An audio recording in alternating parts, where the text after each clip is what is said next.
Welcome to my channel. आज आम पढ़ा तृतीय श्रेणी संस्कृत बहीर अष्टम पाठ। तेज चलते जावा पढ़ा।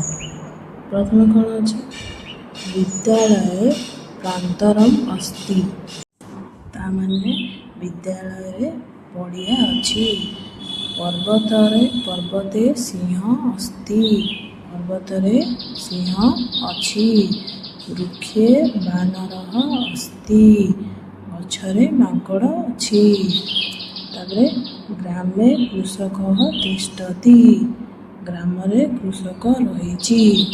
हस्ते पात्रम अस्ति हाथरे गिना अच्छी। गृहे छात्र पठति घरे छात्र पढ़ुछि।